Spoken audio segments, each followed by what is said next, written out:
कर्म करिया धर्म करिया वडो पंडित विद्वान बणी वेद पढ़िया पुराण पढ़िया गीता जो खणी ज्ञान करी तब न तो के मालिक मिल जैसी अंदर जो न अभिमान छदी मालिक त मिठड़ा मिलंदो तॾहिं जॾहिं अंदर जो अभिमान छदी सजण त मिठड़ा मिलंदो तॾहिं जॾहिं अंदर जो अभिमान छदी कर्म करिया धर्म करिया वॾो पंडित विद्वान बणी वेद पढ़िया पुराण पढ़िया गीता जो खणी ज्ञान करी तब न तो के मालिक मिले जैसी अंदर जो न अभिमान छदी मालिक त मिठड़ा मिलंदो तॾहिं जॾहिं अंदर जो अभिमान छदी सजण त मिठड़ा मिलंदो तॾहिं जॾहिं अंदर जो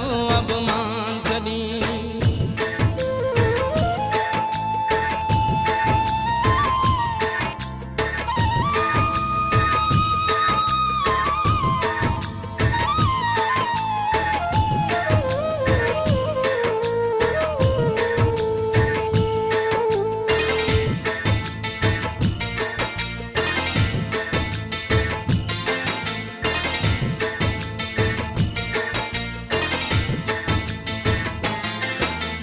ज़ाल छॾिया ॿार छॾिया सॼो कुटुंब परिवार छॾी धीअ छॾिया माउ छॾिया वहद वटावा पार छॾी करे तपस्या तन मन तां तूं योगी थी बनवास फिरी बुखनि में सॼो शरीर सुकाई पेनूं थी पेनार फिरी तब न तो के मालिक मिले जैसी अंदर जो न अभिमान छदी मालिक त मिठड़ा मिलंदो तॾहिं जॾहिं अंदर जो अभिमान छदी सजण त मिठड़ा मिलंदो तॾहिं जॾहिं अंदर जो अभिमान छदी कर्म करिया धर्म करिया वॾो पंडित विद्वान बणी वेद पढ़िया पुराण पढ़िया गीता जो खणी ज्ञान करी तब न तो के मालिक मिले जैसी अंदर जो न अभिमान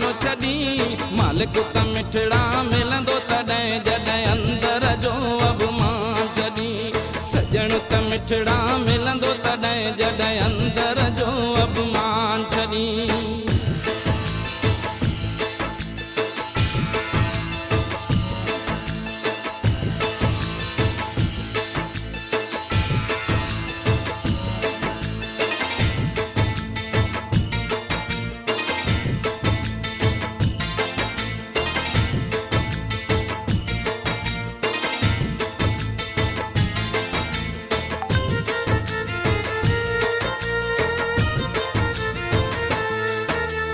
कुटुंब कबीलो भाइर भाइचा मन घुरिया तूं मित्र छॾी ॻोल्हे टिकाणा मंदर मड़ियूं चेला चेलियूं ख़ूब रखी तिलक लॻावे सोवा पावे वेद खणी तूं नेम करी घुमे तूं गंगा जमुना बन वञ काशीअ जा तूं इशनान करी तब न तो के मालिक मिले जैसी अंदर जो न अभिमान छदी मालिक त मिठड़ा मिलंदो तॾहिं जॾहिं अंदर जो अभिमान छदी सजण त मिठड़ा मिलंदो तॾहिं जॾहिं अंदर जो अभिमान छदी कर्म करिया धर्म करिया वॾो पंडित विद्वान बणी वेद पढ़िया पुराण पढ़िया गीता जो खणी ज्ञान करी तब न तो के मालिक मिले जैसी अंदर जो न अभिमान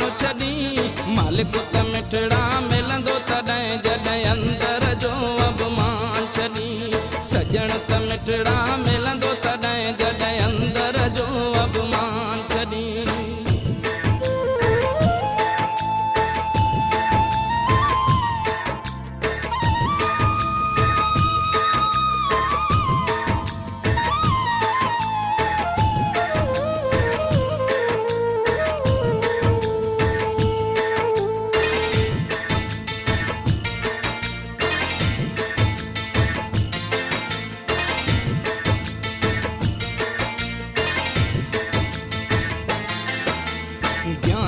ही दुनिया में मन को न वॾो दयावान बणी करे फ़क़ीरी छॾे अमीरी सॼी दुनिया तूं बेकार करी सुहिणा खाधा सुहिणा वस्त्र सुहिणा तूं सिंगार करी करे फ़क़ीरी छॾे अमीरी सॼी दुनिया तूं बेकार करी तब न तोखे मालिक मिले जैसी अंदर जो न अभिमान छॾी मालिक त मिठड़ा मिलंदो तॾहिं जॾहिं अंदर जो अभिमान छॾी सजण त मिठड़ा मिलंदो तॾहिं जॾहिं अंदर जो अभिमान छॾी कर्म करियां धर्म करियां वॾो पंडित विद्वान बणी वेद पढ़ियां पुराण पढ़ियां गीता जो खणी ज्ञान करी तब न तोखे मालिक मिले जैसी अंदर जो न अभिमान छॾी मालिक त मिठड़ा मिलंदो तॾहिं जॾहिं अंदर जो अभिमान छॾी सजण त मिठड़ा मिलंदो तॾहिं जॾहिं अंदर जो अभिमान छॾी मालिक त मिठड़ा मिलंदो तॾहिं जॾहिं अंदर जो अभिमान छॾी सजण त मिठड़ा मिलंदो तॾहिं जॾहिं अंदर जो अभिमान छॾी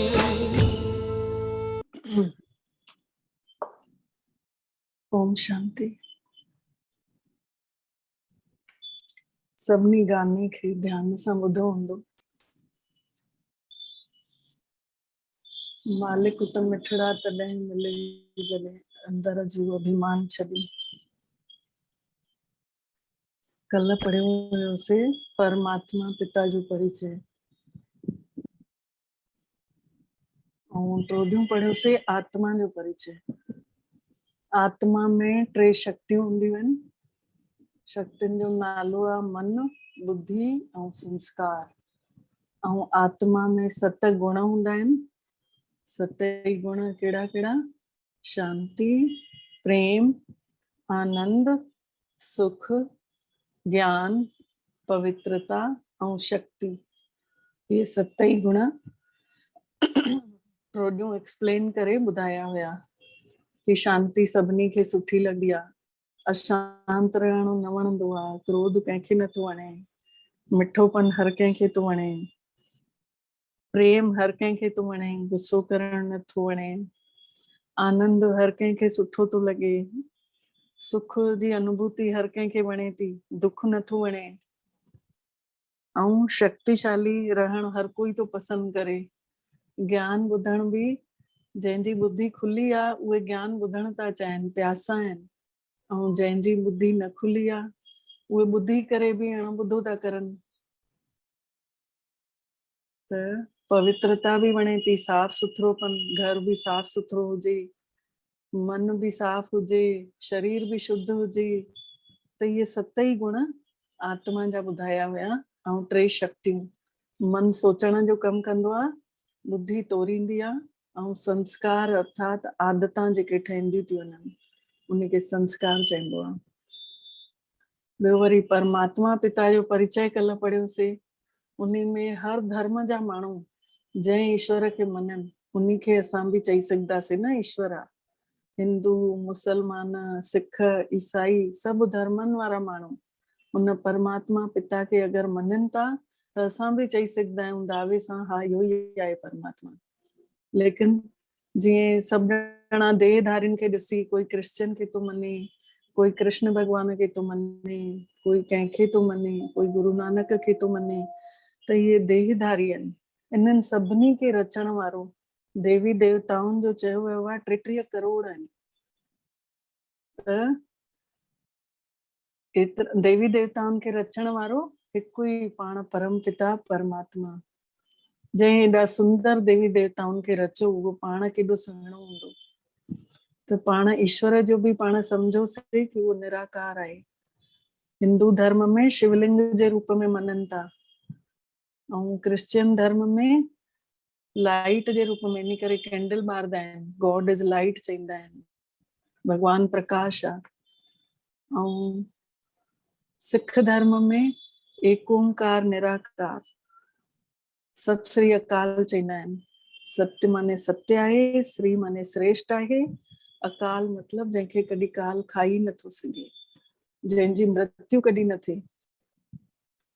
ऐं मुस्लिम धर्म में भी नूर ए इलाही चवंदा आहिनि। नूर माने ज्योति, ए माने हिकु, इलाही माने अल्लाह।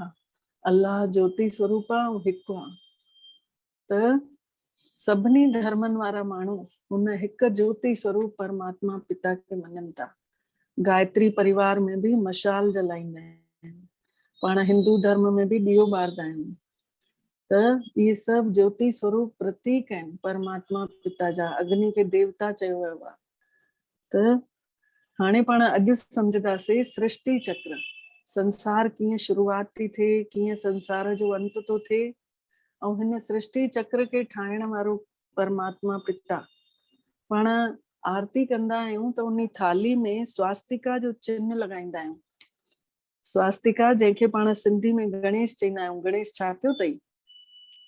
काथे काथे त ॿाहिरि, घरनि जे ॿाहिरि भी लॻल हूंदो आहे। उन में 4 भाग हूंदा आहिनि। ॾिसजो चित्र में ॾेखारींदव हाणे।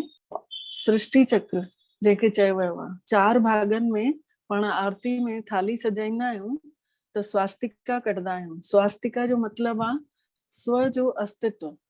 असां हिन महिल काथे आहियूं? हिन स्वास्तिका में। हिन में ॾेखारियो वियो अथई 4 भाग, बराबर बराबर जा भाग आहिनि 4। हा, हाणे अची वियो चित्र। ऐं हिन खे चित्र खे वॾो करे ॾिसो त बराबर बराबर भाग, 4 भाग ठहियल आहिनि। हिकिड़ो वञे थो सिधे हथ ते डंडी, ॿी वञे थी हेठि डंडी, टी वञे थी उबते पासे ॾे, ऐं चौथी वञे थी मथे। त जेका ये सिधे हथ ॾे डंडी आहे, पहिरियों पहिरियों जाते गोल्डन दुनिया ॿुधाई अथई सतयुग, ऐं 4 बराबर आहिनि। 1250 वर्ष जो हिकु युग। जीअं ॾींहं ऐं राति मटिजंदा आहिनि न, त ॾींहं राति जंहिं महिल मटिजंदा आहिनि त 24 कलाक में ॾींहं राति थींदा आहिनि, ॿई मिली करे। ईअं ई हिकु हफ़्तो बीतजंदो आहे, वरी फिरी सूमर ईंदो आहे। हिकु हफ़्ते बाद वरी सूमर ईंदो आहे। वरी ईअं महीने जी 1 तारीख़ ईंदी आहे, वरी फिरी महीनो पूरो थींदो आहे, वरी 1 तारीख़ ईंदी आहे। ईअं ई साल भर पूरो थींदो आहे। 1 जनवरी न्यू ईयर चवंदा आहियूं, वरी 365 ॾींहं बीतजंदा आहिनि, वरी न्यू ईयर ईंदो आहे। 1 तारीख़ वरी ईंदी आहे। त जीअं साल मटिजनि था, ॾींहं मटिजनि था, महीना मटिजी उहे ई था अचनि, ईअं ई ॾींहं मटिजी उहो ई ॿिए ॾींहं ते वरी उहे ई 12 वॼणा आहिनि।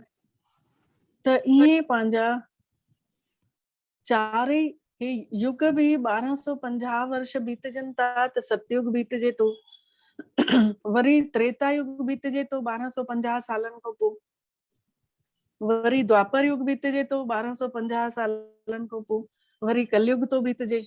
त 4 युग मिलाए 5000 साल पूरा था थियनि। त 5000 साल बाद वरी ईअं ई सतयुग, त्रेता, द्वापर, कलयुग वरी ईअं मटिजंदा। इहे शास्त्रनि में लिखियल अथव, गीता में स्पष्ट लिखियल अथव। जॾहिं हिन धरती ते सुठनि माण्हुनि जो समुदाय हूंदो आहे, जंहिंखे सतयुग चयो वियो आहे, सच्चाईअ जो समय। सत माने सचो और युग माने समय, सच्चाईअ जो समय। हिन में राइट साइड ॾे डंडी ॾेखारी अथई। अर्थात चवंदा आहियूं अॼु बि पाण में उहे संस्कार आहिनि, आदतां अची वियूं आहिनि कि सिधे हथ सां ॾे त कमु सफल थींदो, चवंदा आहियूं न। त हिन चइनिनि भागनि में पाण विच में बिंदी बि लॻाईंदा आहियूं। बिंदी अर्थात पाण आत्माऊं बिंदी स्वरूप हर युग में आया आहियूं। सभिनी युगनि खे पार कंदे हुए हिन महिल पाण कलयुग जे आख़िरी में संगम युग जी शुरूआत में पहुता आहियूं। संगम युग ॾेखारियो अथई कलयुग जी अंधेरी राति खां पोइ। ॿई जेके सुई जूं कांटा आहिनि, इहे ॿई मिलण वारा आहिनि, 12 वॼण वारा आहिनि, इहो ॾेखारियो अथई चित्र में। अर्थात अञा न पाण कलयुग में आहियूं, न पाण सतयुग में आहियूं, विच जे समय में आहियूं। त पाण आत्माऊं सभिनी युगनि में आया आहियूं ऐं विच में पाण सुपारी रखंदा आहियूं। आरती जी थाली जंहिं महिल सजाईंदा आहियूं त विच में सुपारी रखंदा आहियूं। सुपारी रखण अर्थात परमात्मा पिता जो प्रतीक आहे कि हे संसार खे, हिन सृष्टि खे हलाइण वारो पाण विच में वेठो आहे ऐं सभु युग बदिलजंदा था वञनि। सभु युग बदिलजंदा था वञनि। त सतयुग में ॾेखारियो अथई सोने जी दुनिया, गोल्डन एज। गोल्डन एज अर्थात हर शइ सुठी, सोलह कला संपन्न, संपूर्ण पवित्र। राधा कृष्ण जी दुनिया ॾेखारी अथई।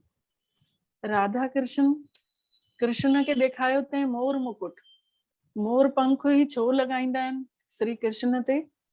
छोकी मोर अहिड़ो पक्षी आहे जेको विकारनि में न पवंदो आहे। मोर जंहिं महिल नचंदो आहे त उन्ही जा आंसू किरंदा अथसि, ऐं उन्ही जे आंसुनि खे उहा मोरनी पींदी आहे त उन्ही खे गर्भ ठहंदो आहे।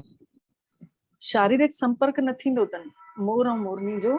इन करे श्री कृष्ण जेको आहे संपूर्ण पवित्र आहे। इन करे उन्ही खे मोर पंख ॾेखारियो अथई मथे ते मुकुट में। ऐं बांसुरी ॾेखारी अथई। बांसुरी अर्थात मुरली, सुख शांति जी वाणी, सुख शांति जी प्रतीक।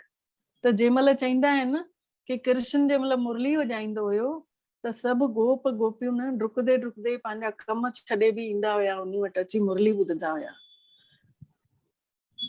त उन्ही महिल अहिड़ी शांत प्रकृति हुई, चैन जी दुनिया हुई, सभिनी जा चित्त मन शांत हुया, कोई कंहिंखे तेरे मेरे जो भाव ई न हुयो। वरी ॾेखारी अथई डंडी हेठि अर्थात सिल्वर एज, चांदी जी दुनिया, जंहिंखे त्रेता युग चयो वियो। त्रेता युग में ॾेखारियो अथई राम सीता, ऐं राम सीता खे, श्री राम खे धनुष ॾेखारियो अथई। धनुष जेको हूंदो आहे युद्ध जो प्रतीक हूंदो आहे, लड़ाई जो प्रतीक। जंहिं महिल राम जे राज पाट जी ॻाल्हि आई हुई तंहिं महिल उनखे वनवास थियो, राजपाट छॾे वञिणो पयसि, ऐं उन खां पोइ उहो, ऐं इन में इहो बि ॾेखारियो अथई कि राम सीता खे लव कुश हुया, ॿार बि हुया, पर राधे कृष्ण जा कोई ॿार न ॾेखारिया अथऊं, पाण कृष्ण खे ॿार रूप में ॾेखारियो।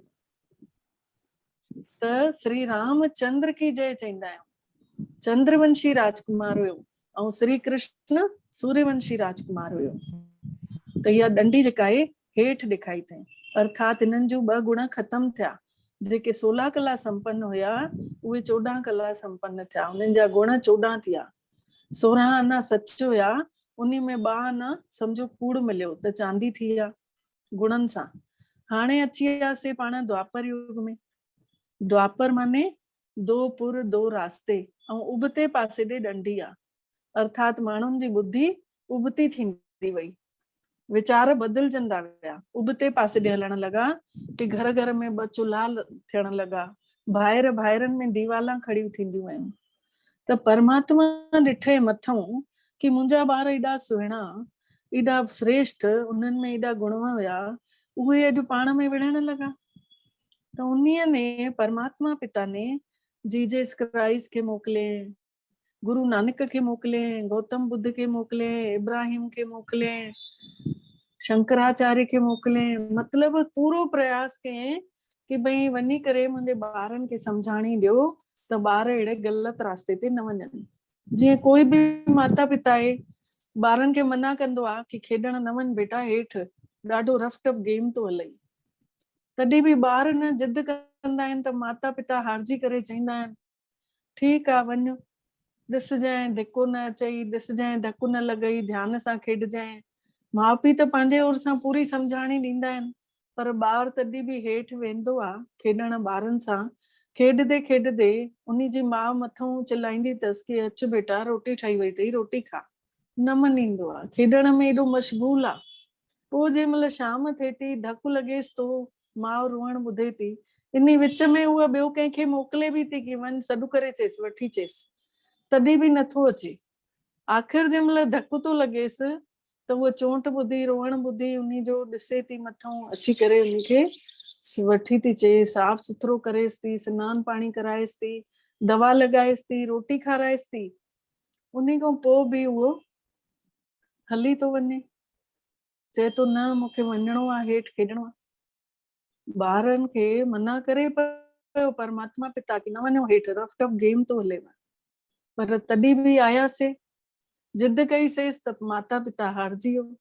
हाणे जंहिं महिल दुख अची पेटजा आहिनि सभिनी जे मथां, कोई तन सां बीमार पियो आहे, कोई मन सां दुखी पियो आहे, कंहिंखे धन जी परेशानी आहे, कंहिंखे सॻे संबंधियुनि सां तंगी अची वई आहे, संबंधियुनि सां दुखी पिया आहिनि, त तन मन धन जन 4 प्रकार सां आत्माऊं सभु दुखी बि आहिनि, परेशान बि आहिनि। त चईंदा आहिनि न गुरु ग्रंथ साहिब जी वाणी में कि नानक दुखिया सभु संसार, तिन सुखिया जिन नाम आधार। छड़ो उहे ई आत्माऊं सुखी आहिनि जंहिं नाम खे जो आधार मञियो अथऊं, नाम खे जंहिं आधार ठाहे वरितो अथऊं, जंहिं नाम जो सिमरण कयो अथऊं। त परमात्मा पिता बि ॾिठे कि हिन महिल ॿार दुखी थिया द्वापर युग में, मोकिले सभिनी धर्म स्थापकनि खे। उन्हनि अची खोड़ वीचारनि प्रयास कयूं, खोड़ सम्झाणी ॾियण जी कोशिश कयूं, पर तॾहिं बि अञा ॿुधी फिरजंदी वई, तॾहिं बि न मञियोसीं। उन्हनि जा वचन ॿुधासीं, हिकु कन खां ॿुधासीं, ॿिए कन खां छॾे ॾिनासीं, खोले छॾियासीं कन। हाणे चौथो युग आयो, तंहिं महिल ॾेखारियो तंहिं ॾंडी मथे अर्थात अति जी निशानी। चईंदा आहिनि न अति कई तंहिं, त जंहिं महिल अति थींदी आहे त पोइ अंत बि थींदो आहे न, अति थींदी आहे त अंत बि थींदो आहे। त इहा ॾंडी मथे अर्थात कलयुग में अत्याचार अति था थियनि। ॾेखारियो तंहिं शास्त्रनि में, गांइ जंहिं महिल गंद जे मुंहं ते, गंद जे ढेर ते मुंहुं विझंदी, अनाज जंहिं महिल पैकेटनि में विकामजंदो, कन्या पंहिंजे मुंहं सां जंहिं महिल चईंदी मुंहिंजो विहांउ करायो, ऐं पाणी खीर सभु बोतलुनि में विकजंदो, नाखूननि जो श्रृंगार थींदो, और जैफूं पंहिंजे वारनि जो श्रृंगार कंदियूं, तॾहिं उहा स्थिति आई आहे न। तॾहिं चई घोर कलयुग ईंदो। उन्ही समय मां अवतरित थींदो आहियां। गीता में लिखियल आहे, यदा यदा धर्मस्य ग्लानिर्भवतु भारत। जंहिंमहिल जॾहिं हिन धर्म जी ग्लानी थींदी भारत में, तॾहिं मां अवतरित थींदो आहियां। त 5000 साल में जंहिंमहिल कलयुग जो अंत थो अचे, धर्मनि जी ग्लानी थी हले, कोई धर्म खे चङी तरह सम्झे कोन थो, दिलि में हंडाए कोन थो, मने कोन थो। गुरू त कया अथऊं, सत्संग बि खोड़ ॿुधनि था, पर उनखे दिलि में आणनि कोन था, हंडाइनि कोन था। हर गुरू कुझु न कुझु सुठी ॻाल्हियूं ॿुधाईंदा आहिनि, सुठे सां जोड़णु चाहींदा आहिनि हर इंसान खे। लेकिन इंसान ईअं थी विया आहिनि कि कॾहिं कंहिंजे में ॿुधी पंहिंजो मन मत था हलाइनि, पंहिंजे कम धंधे में बिजी पिया आहिनि, पंहिंजे परिवारनि में बिजी पिया आहिनि। बिजी थियणो आहे, कर्तव्य निभाइणो आहे, लेकिन कर्तव्य निभाईंदे हुए असांखे उन परमात्मा पिता खे न भुलिजणो आहे। हर कर्म कंदे हुए परमात्मा पिता जी यादि ठहियल हुजे। राजा जनक लाइ चयो वियो आहे न कि उनखे जीते जी मुक्ति जो अनुभव थियुसि। उन्ही खां हेॾनि विद्वाननि पंडितनि महापुरुष अची मिड़िया उन्ही जे घर कि भई तोखे ये जीते जी मुक्ति जो कीअं मिलियो अथई रस्तो। त राजा जनक चयनि कि हिन महिल मूंखे कमु आहे, मां तव्हांखे ॿुधायांव थो, जेसि ताईं तव्हां मुंहिंजो महल घुमी अचो। हिकिड़ो लालटेन ॾिननि। अॻे ज़माने में त लाइटियूं न हूंदियूं हुयूं, त लालटेननि सां कम हलंदा हुया। त लालटेन ॾिननि कि हिन लालटेन खे खणी वञो, तव्हां अंदरि सॼो किलो घुमी अचो, राजमहल घुमी अचो, पोइ तव्हां अची करे ॿुधाइजो, त मां तेसि ताईं पंहिंजो कमु निपटाए वठां त तव्हांखे ॿुधायांव थो। पर ध्यानु ॾिजो, हे ॾीओ जेको आहे लालटेन जो विसामे न। त विया हुजनि अंदरि खणी घुमी करे, अधु कलाक मुने कलाक खां पोइ मोटिया त अची करे उहो लालटेन ॾिनऊंसि हथ में। त राजा ने पुछेनि कि तव्हां भाई घुमी आयव अंदरों महल, किलो घुमी आयव? त चयसि छा ख़ाक घुमऊं आहे? तूं चयो हे कि भई हिन ॾीए खे न विसामण ॾिजो, त असांजो सॼो ध्यानु त हिन ॾीए में हुयो कि तेल अथसि कि न अथसि, ॾीओ विसामे न, त असां कीअं घुमऊं तुंहिंजो किलो। त इहा ई ॻाल्हि राजा ने चयसि, राजा जनक ने, कि इहा ई ॻाल्हि सम्झाइण पियो चाहियां तव्हांखे, इन करे मां तव्हांखे ख़ासि मोकिलियो कि जेको हे ॾीए जो ॾीओ जेको आहे आत्मा रूपी ज्योत, इन्ही खे जागृत रखो ऐं हथ सां कमु कंदे रहो। इहो सोचो कि भई मां आत्मा आहियां, मां हे कमु कराइण वारो परमात्मा जी डोर कराए थी पई मुंहिंजे द्वारा। मां मात्र हिकु ज़रियो आहियां, मां इंस्ट्रूमेंट आहियां, हिन महिल मूंखे निमित्त ठाहियो अथई। त जंहिं महिल इहे तव्हां सोचींदव त तव्हांखे कमाई बि गॾु गॾु थींदव ऐं जीते जी मुक्ति रूप जो बि अनुभव थींदो आहे। त राजा जनक जी ॻाल्हि ॿुधी ऐं सभिनी खे मन में या सच में सम्झ में आई कि वास्तव में तपस्या जंगल वञी नथी सघंदी आहे। तपस्या घर गृहस्थ में रहंदे हुए हर कम निभाईंदे हुए मन ही मन छड़ो सोचणो आहे कि मां केरु आहियां, मां काथों आयो आहियां, मूंखे काॾे वञिणो आहे, मुंहिंजे पिता ने मूंखे हिते मोकिलियो अथई, उन्ही जो स्वरूप कीअं आहे, मुंहिंजो कीअं स्वरूप आहे। जंहिंमहिल ॿिन्हिनि जा स्वरूप पंहिंजी बुद्धि में अची वेंदा कि परमात्मा जो भी स्वरूप निराकार आहे, वो भी ज्योति स्वरूप आहे, मां भी ज्योति स्वरूप आहियां, त ऑटोमेटिक उन्ही जी शक्ति असांजे अंदर ईंदी वेंदी न।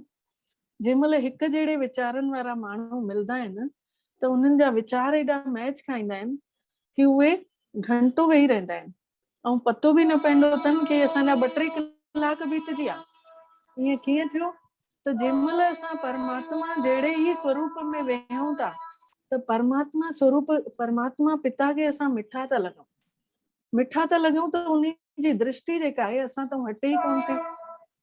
त हाणे पंहिंजो पाण खे आत्मा सम्झणो आहे।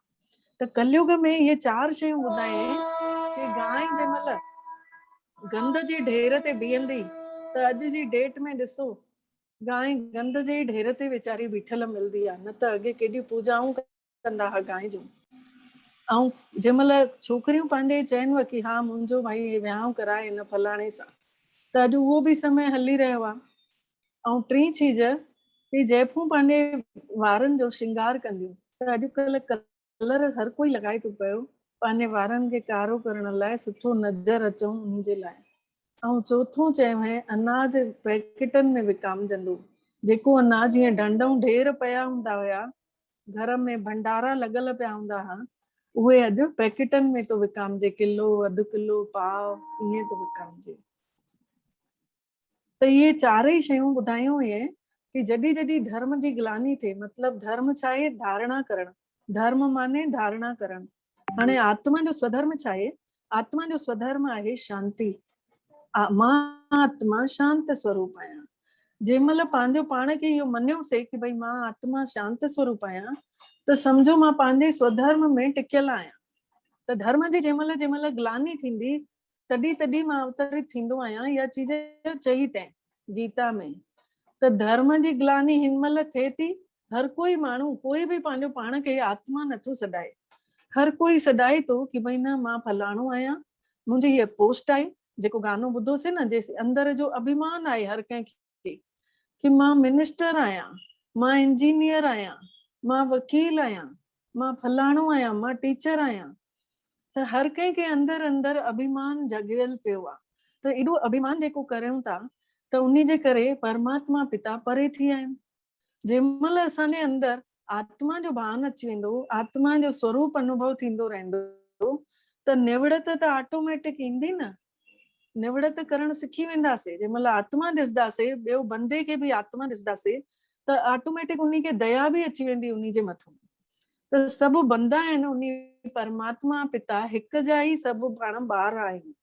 इहा चीज पाण खे अंदर अंदर महसूस थींदी रहंदी। त इहो कलयुग जे आख़िरी में जंहिंमहिल 100 साल बचियल आहिनि, उन महिल परमात्मा सन 1936 ऐं 37 में अचण उन जो थिए थो, जंहिंमहिल भारत पाकिस्तान हिकु हुयो।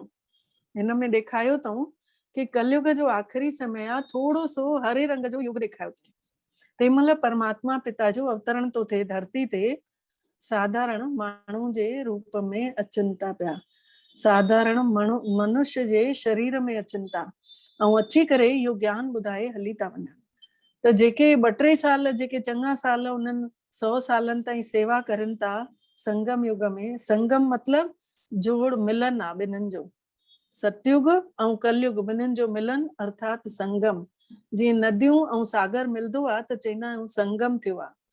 कुंभ जो मेलो लॻो आहे। मेलो छो लॻंदो आहे? छोकी नदियूं मिलंदियूं आहिनि।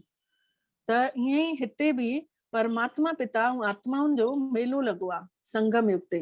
असांखे आत्मा जो परिचय मिलियो परमात्मा ॾांहुं, साधारण मनुष्य में अची करे परमात्मा पिता ॿुधाए कि भई मां हितां जो रहण वारो आहियां, मां परम धाम जो रहण वारो आहियां, मां निराकार आहियां, मां हिन साधारण बुढ़े जे तन में अचां थो। इहो शरीर जेको आहे ॿुढो थी चुकियो आहे, तॾहिं मां हिन में अचां थो। न त चाहियां हा त ॿार जे तन में बि अची पियो सघां, पर ॿार एतिरे अनुभव सां न ॿुधाए सघे आ पावन छा थींदो आहे, पतित छा थींदो आहे। हे जेको दादा लेखराज जे शरीर जंहिंजे में परमात्मा पिता जो अवतरण थियो, त दादा लेखराज शादीशुदा हुयो, गृहस्थी हुयो, उनजो पूरो ॿार बच्चा पुटरा पुटरियूं नुंहर पुट सभु हुयसि, उन जे शरीर में अचनि था। त उन जे शरीर में अची करे ऐं इहे ज्ञान जूं ॻाल्हियूं पाण सभिनी खे ॿुधाइनि था।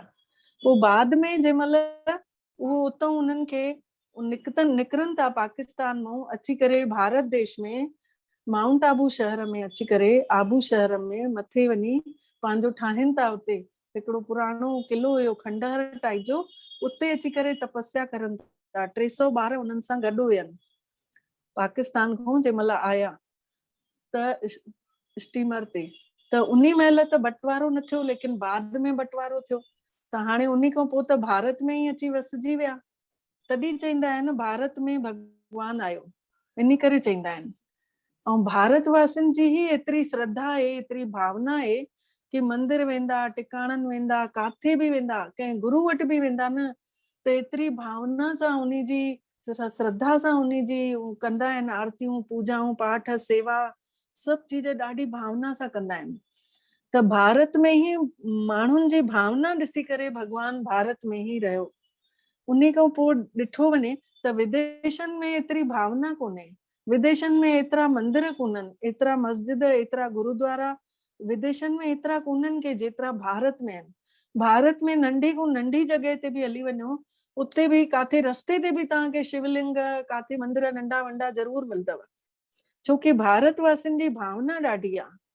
त हे कलयुग जो आख़िरी समय तो हले, जंहिं महिल परमात्मा पिता हिन संगम ते अचनि था। हाणे 3 ॾींहंनि खां तव्हां इहो ज्ञान ॿुधो था त सम्झो तव्हां 3 ॾींहंनि खां संगम युग ते आहियो, संगम में आहियो, सुठियूं ॻाल्हियूं ॿुधो था, उन खे ॾींहुं भर हंडाईंदा हूंदव, अंदरि ॾींहुं भर महसूस कंदा हूंदव। त इहो हंडाईंदे हंडाईंदे हिकु समय अहिड़ो ईंदो जंहिं महिल 7 ॾींहंनि जो कोर्स पूरो थींदो त तव्हांखे तपस्या करणु अची वेंदी, मेडिटेशन करणु अची वेंदव। त 12 वॼण में अञा बचियल आहे समय, त अञा पाण खे समय ॾिनो अथई परमात्मा ने कि हिन महिल बि समय अथव, तव्हां जल्दी जल्दी सभिनी शरीरनि धारियुनि खे तव्हां आत्मा जो परिचय ॾेई अचो।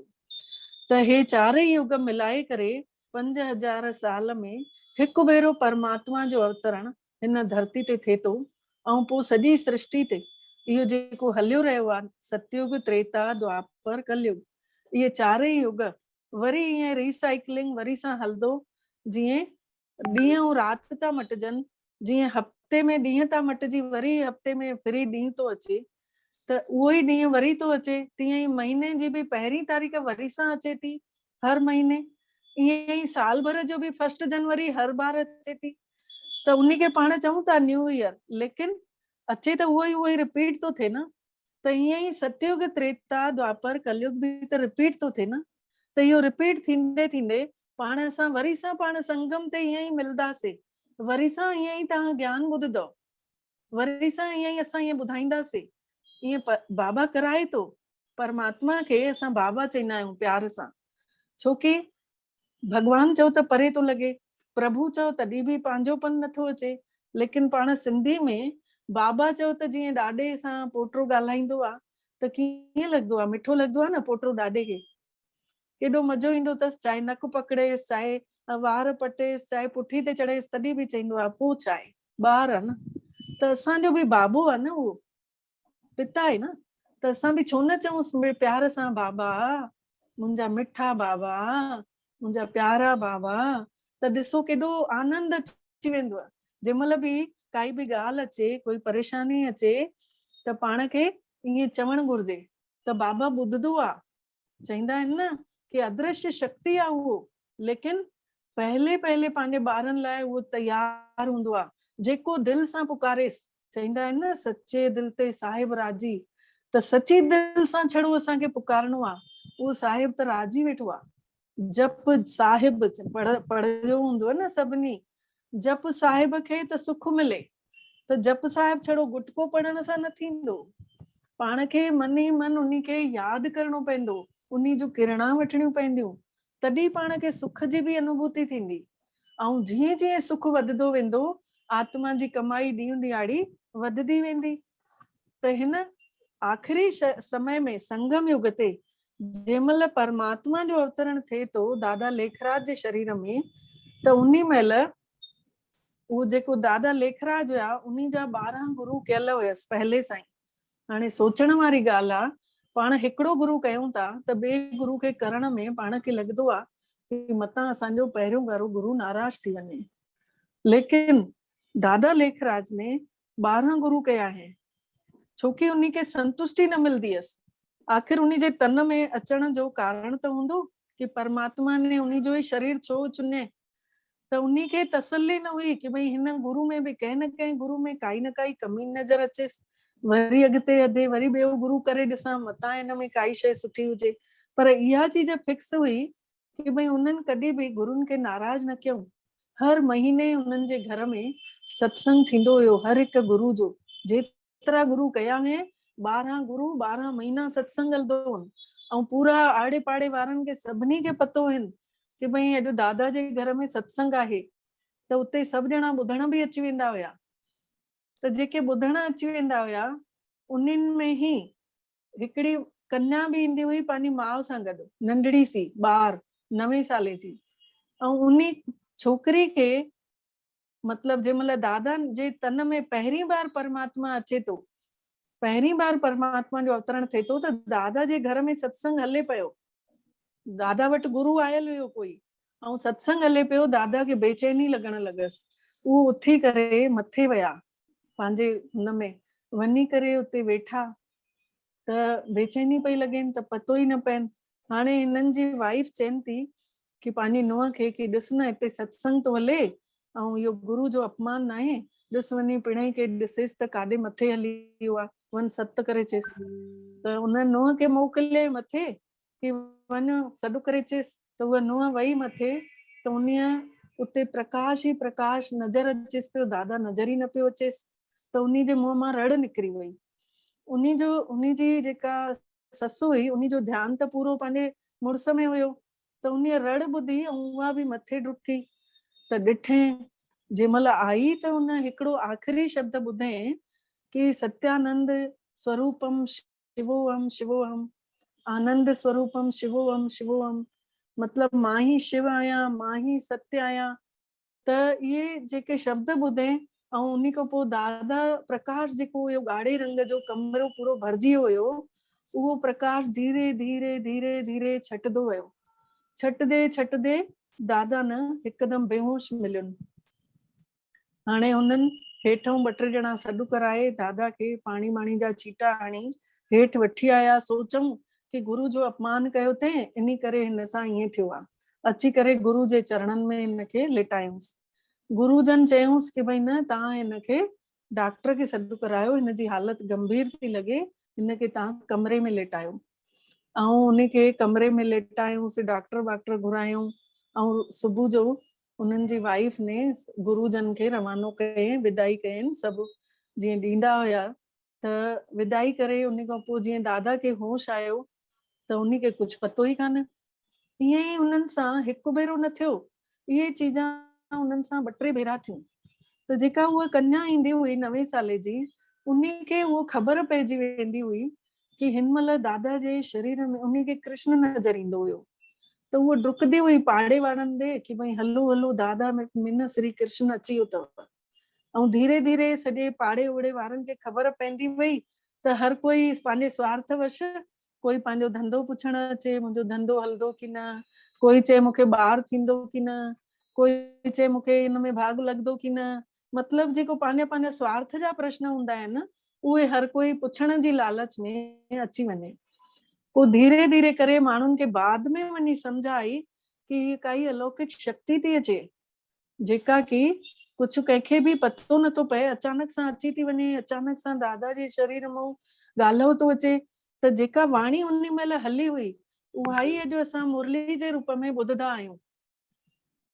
उहा ई अॼु असां मुरली जे रूप में ॿुधंदा आहियूं। उन में गुरु ग्रंथ साहिब जी बि वाणी अची वेंदी आहे, उन में क़ुरान जा बि शब्द ईंदा अथव, उन में बाइबल जा बि शब्द ईंदा आहिनि, ऐं उन में गीता जी बि वाणी हूंदी आहे। त चइनिनि धर्मनि जे हिसाब सां वाणी कीअं हली, सोचण वारी ॻाल्हि आहे। छो कि परमात्मा पिता त सभिनि जो पिता थियो न, छड़ो हिंदू जो कोन्हे, न मुसलमाननि जो आहे, न सिखनि जो आहे, न ईसाइनि जो आहे, उहो सभिनी आत्माउनि जो पिता आहे। त सभिनी आत्माउनि सां ॻाल्हाईंदो आहे उन वाणी में। वाणी जे अनुसार ई असांखे इहो पतो पवंदो आहे कि अॼु कहिड़ी शइ ते असांखे हलणो आहे। जीअं अॼु जी वाणी में आयो हुयो कि भई न तव्हां पंहिंजो पाण खे आत्मा समझिजो, रूहानी पंडा आहियो तव्हां, इहो चयो हुयऊं अॼु जी वाणी में। त रूहानी पंडा अर्थात रूहनि खे रस्तो ॾेखारणो अथव, रूहनि खे गाइड करणो अथव आत्माउनि खे कि भई तव्हां हीअं हीअं परमात्मा पिता खे यादि कयो त तव्हांखे प्राप्ति थींदव। त रूहानी पंडो अॼु सॼो ॾींहुं अनुभव कंदे रहंदासीं कि भई मां न रूहानी पंडो आहियां, छोकी मूंखे अॼु परमात्मा ने इहो नालो ॾिनो अथई। त सोचो जंहिंमहिल इहो नालो अंदर ई अंदर अचे थो त परमात्मा थोड़ी भुलिजे थो। त रोज रोज असांखे वाणी जे द्वारा काई न काई सुठी शइ, पॉजिटिव शइ रोज असांखे मिले थी, ऐं उहा पॉजिटिव शइ जंहिंमहिल मिले थी त पोइ असांखे ॾाढो सुठो लॻंदो आहे। उन ॻाल्हि ते असां सॼो ॾींहुं मनन कंदे रहंदा आहियूं, ऐं मनन कंदे कंदे सॼो ॾींहुं असांजी कमाई बि हले थी, सची कमाई, जेका की कोई चोर बि न लूटे सघे, जेका की कोई विञाए बि न सघे, एतिरी सची कमाई, परमात्मा पिता जे सिमरण जी कमाई।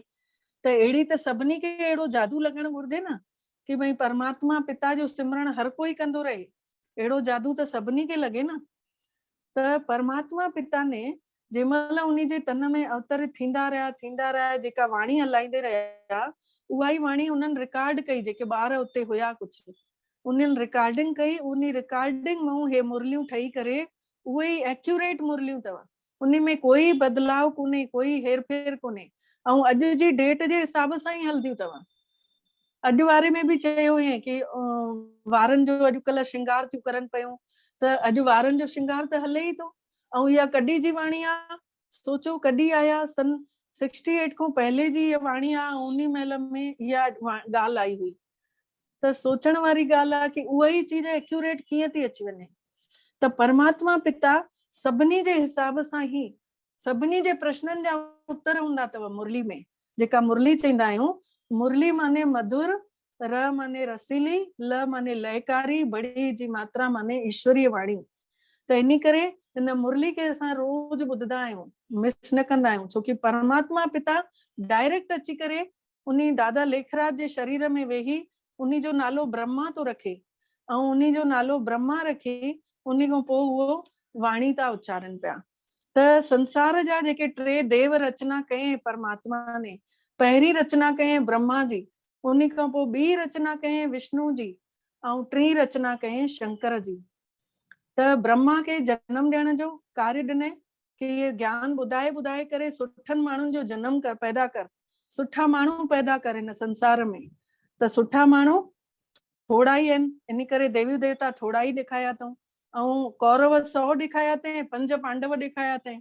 5 पांडव अर्थात 100% जनसंख्या मां 5% जनसंख्या इन्हनि सुठनि माण्हुनि जी हूंदी, जेके संसार खे तारींदा, ऐं 100 कौरव ॾेखारिया अथई, बाक़ी 90% ॿार जेके आसुरी संस्कारनि जा हूंदा। त सोच पाण खे नशो चढ़णु घुरिजे कि पाण उन्हनि सभिनी में चुनियल वारा ॿार आहियूं, चुनिया वियल आहियूं। परमात्मा ने असां सभिनी खे चुनियो अथई, जे असांखे सुठनि जी लिस्ट में रखियो अथई। त पहिरीं रचना कयईं ब्रह्मा जी, ऐं ॿी रचना कयईं विष्णु जी। विष्णु खे पालन कर्ता चयो वियो आहे। पालन कर्ता उनखे ॾेखारियो अथई शंख हिकु हथ में सुदर्शन चक्र, हिकु हथ में गदा ॾेखारी अथई, ऐं हिकु हथ में कमल जो गुल। टाइम चङो थी वियो आहे, अगरि चाहियो त मेडिटेशन करायांव, त पोइ वरी इहो लेसन वरी सुभाणे ॿुधायांव, ब्रह्मा विष्णु शंकर जो, ऐं 84 जेका सीढ़ी थींदी आहे, 84 जो चक्कर, हिन महिल मेडिटेशन करायांव थी। त ताकि तव्हां 15 मिंट खनि मेडिटेशन बि सम्झी वठो। कंचन 3 लोकनि वारो, हा ठीकु लॻायो अथई। हे परमधाम जो चित्र लॻायो अथई, इन चित्र खे ॾिसजो सभिनी को मथे परमात्मा पिता वेठल आहिनि ऐं हेठि सभु आत्माऊं वेठियूं आहिनि। परमधाम जो चित्र आहे जाते पाण खे अॼु अनुभव करणो आहे। हिन संसार में पाण धरती ते वेठा आहियूं, नीरे आसमान जे हेठां पृथ्वी में पाण आहियूं ऐं इन्ही जे मथां आहे देवी देवताउनि जो लोक, जंहिंखे सूक्ष्म वतन चईंदा आहियूं। ऐं इन्ही खां मथे आहे परमधाम, जंहिंजो चित्र हे ॾेखारेव थी पई साम्हूं कि असां आत्माऊं परमधाम में सभु ईअं वेठा आहियूं, सभिनी खां मथे परमात्मा पिता आहे। त हाणे अनुभव कंदासीं, पाण सभु अनुभव कयो, धीरे धीरे सोचजो, मन ई मन सोचजो कि जीअं इहे सितारो ॾेखारनि था, ईअं ई सितारो मां हिन मस्तक ते वेठल आहियां। अनुभव करें।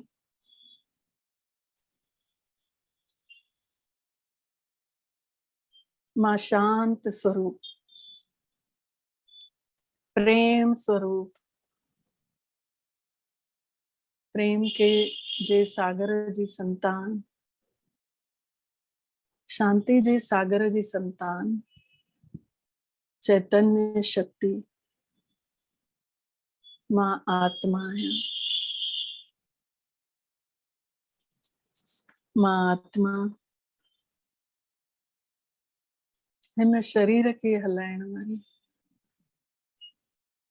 मुंहं द्वारा ॻाल्हायां थी, कननि सां ॿुधां थी, अखियुनि सां ॾिसां थी चित्र खे। मां चैतन्य शक्ति आहियां, परमात्मा पिता जी मां संतान आहियां। सोचो मन में, हिन शरीर खे छॾे करे मां हिन सितारे वांगुरु चमकदी हुई ॿाहिरि निकिरां थी। जीअं हितां आसमान में सितारा नज़र ईंदा आहिनि, उअं ई मां सितारनि वांगुरु पाण सभु निकितासीं पंहिंजे पंहिंजे शरीरनि मां, खुले आसमान में अची वियासीं। सितारा ई सितारा गॾु थियासीं। पाण सभु नीरे आसमान में उॾरदे उॾरदे खुली हवा में पंहिंजो पाण खे स्वतंत्र ॾिसूं था। हिकदम शांत स्वतंत्र खुले आकाश में उॾरदे उॾरदे जीअं जुगनू चमकदा आहिनि न, जुगनुनि वांगुरु चमकूं था पिया। ऐं मथे उॾरदे था वञूं, उॾरदे उॾरदे सूक्ष्म वतन में अचूं था, चांडोके प्रकाश जी दुनिया में, जाते ब्रह्मा विष्णु ऐं शंकर वेठा आहिनि। पाण जेतिरी भक्ति कईसीं उहा सभु छड़ी एतिरे ताईं पहुती, परमात्मा ताईं वई ई कान। धीरे धीरे पाण सभु उन्हनि खां बि पार कंदे हुए उॾरदे उॾरदे पहुचूं था न सुंदर लाल प्रकाश जी दुनिया में। ॻाढ़ो प्रकाश ई प्रकाश आहे। सुनहरियूं सुनहरियूं परमात्मा जूं किरणा सॼे आसमान में भरला पियूं आहिनि। जीअं नीरो आसमान हेठि थो नज़र अचे, तीअं मथे हिकदमि ॻाढ़ो आसमान आहे। उन ॻाढ़े आसमान में सुनहरियूं सुनहरियूं पीलियूं किरणा पूरे में बिखरियल पियूं आहिनि। बिखरदे बिखरदे पूरो आसमान ॼणो उहो ॻाढ़ो आसमान सजल पियो आहे परमात्मा जी किरणनि सां। पाण सभु आत्माऊं चमकदे हुए पहुचूं था परमात्मा वटि। धीरे धीरे हिकु हिकु करे उन जे अञा नज़दीक था अची वञूं ऐं हिकु हिकु करे हंज में था वेहूं। उन जी गोद में वेही जीअं ॿार खे पंहिंजे माउ पीउ जी गोद में मज़ो ईंदो आहे, सुरक्षित महसूस कंदो आहे, तीअं ई असांखे बि परमात्मा पिता जी गोद में ॾाढो सुठो थो लॻे। हिकदमि आत्मा तृप्त थी हुई, ॼण त शांती शांती, आनंद ई आनंद भरियो पियो आहे। हिन संसार में त सब पासे शांती पई आहे। निस्वार्थ प्यार आहे न भगवान जो, इन्ही करे वणे थो पियो। मिठा बाबा, बाबा बि चए तूं जी ॿार उन्ही सां चिपकी था वञोसि। बाबा हेठि वञण जो त मन ई नथो करे, हेठि ॾाढो गंद आहे, किचिरो आहे, ॻाल्हियूं आहिनि, हिते त सॼी शांती शांती पई आहे। बाबा चवनि था कि ॿार तोखे जेका जिम्मेवारी ॾिनी आहे उनखे पूरो त करिणो पवंदव। पंहिंजा पंहिंजा रचना रची अथव, उन्ही जा कर्तव्य निभाइणा अथव। ठीकु आहे बाबा, ऐं हिकु हिकु करे बाबा जी किरणनि सां खेॾूं था, किरणनि सां खेॾूं था। जंहिंखे प्रेम थो खपे उहो प्रेम जी किरणनि सां खेॾे थो, कंहिंखे शांती थी खपे त उहे शांती जी किरणनि सां चिपकियल पियो आहे, कंहिंखे सुख खपे थो उहो सुख जी किरणनि खे चिपकी वियो आहे, कंहिंखे आनंद थो खपे त उहो आनंद जी किरणनि सां चिपकी वियो आहे। कंदे कंदे कंदे सब आत्माऊं परमात्मा पिता जी किरणनि खे चिंबड़ी पिया, चारों तरफ़ घेरे वरितो अथसि। बाबा जी मधुमक्खियूं न चिपकियल हूंदियूं आहिनि छत्ते सां, तीअं असां आत्माऊं बि उन परमात्मा पिता सां, मिठे बाबा सां, मुंहिंजो बाबा, उन्ही सां चिपकियल पिया आहियूं, बाक़ी पायूंसि था। आहा केॾो त आनंद आहे बाक़ी पाइण में बाबा सां।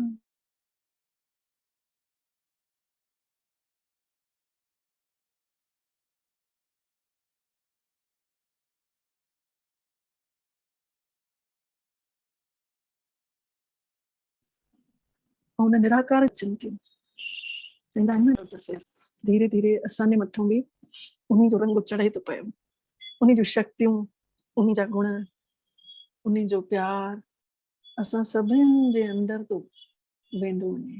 पाण सभु आत्माऊं भरपूर था थींदा वञूं, भरपूर थींदे थींदे थींदे हिकदम प्यार सां लबालब भरजी था वञूं। ऐं धीरे धीरे पाण चऊंसि था हाणे मिठा बाबा असां हलूं, ऐं पाण धीरे धीरे लहूं था परमात्मा सां शक्तियूं वठी करे, हिकु हिकु करे सभु लहंदे था अचनि, लहंदे लहंदे लहंदे पाण लहूं था, धीरे धीरे अचूं था सूक्ष्म वतन में, ॻाढ़े प्रकाश जी दुनिया खे छॾे चांड्रोके प्रकाश जी दुनिया में अचूं था।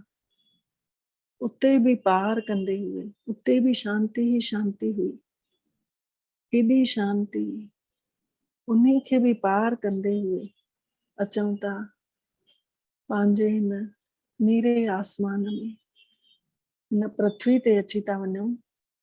पृथ्वी ते अची करे पंहिंजे पंहिंजे शरीरनि में अची वेहूं था, पर उन्हीं प्रकाश खे जेको किरणनि खे आनंद वरितोसीं, जेको उते परमात्मा पिता सां जेको अनुभव थियो, उन्हीं सभिनी खे मन में अंदर ही अंदर अनुभव कंदे रहणो आहे, सोचदे रहणो आहे कि असां हीअं वियासीं, हीअं परमात्मा सां बाक़ी पातीसीं, हीअं उते वेठासीं, उन्हीं जी हंज में वेठासीं, उन्हीं जी किरणनि सां खेॾियोसीं। इहो सभु पाण खे विसरणो न आहे, इहो हिते शरीर में वेही यादि कंदे रहणो आहे। अची करे पंहिंजे शरीर में पंहिंजे पंहिंजे मिट्टी जी देह में अची वेही रहियासीं ऐं उन्हीं शक्ति खे अनुभव था कयूं। उहो मुंहिंजी बि आत्मा पहिरें खां असांजी चमक वधी वई, पहिरें खां असांजी चमक डबल थी वई, असां आत्माऊं डबल चमकीलियूं थी वियासीं, असांजो प्रकाश वधी वियो। जीअं अची मस्तक से वेठासीं ॾिसूं था त असांजो निरड़ो ई चमके थो पियो। हिन प्रकाश ने एतिरो भरपूर करे छॾियईं, परमात्मा जी शक्तियूं एतिरियूं अंदरि अची वयूं कि असांजो निरड़ो ई चमकण लॻो। ऐं धीरे धीरे अनुभव था कयूं इहो प्रकाश पूरे शरीर में थो वञे, नस नस में थो वञे, पूरे पेर